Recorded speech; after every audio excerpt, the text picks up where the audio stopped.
প্রাণকৃষ্ণ মহাশয়, পরলোক কিরকম? শ্রীরামকৃষ্ণ, কেশব সেনও ওই কথা জিজ্ঞেস করেছিল। যতক্ষণ মানুষ অজ্ঞান থাকে, অর্থাৎ ঈশ্বর লাভ হয় নাই, ততক্ষণ জন্মগ্রহণ করতে হবে। কিন্তু জ্ঞান লাভ হলে আর এ সংসারে আসতে হয় না, পৃথিবীতে বা অন্য লোক যেতে হয় না।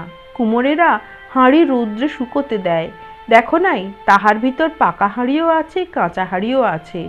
গরু টরু চলে গেলে হাঁড়ি কতক কতক ভেঙে যায়।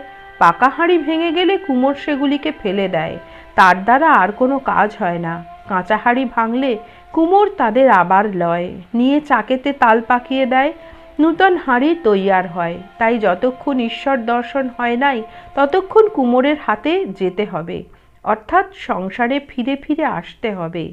সিদ্ধ ধান পুঁতলে কি হবে? আর গাছ হয় না।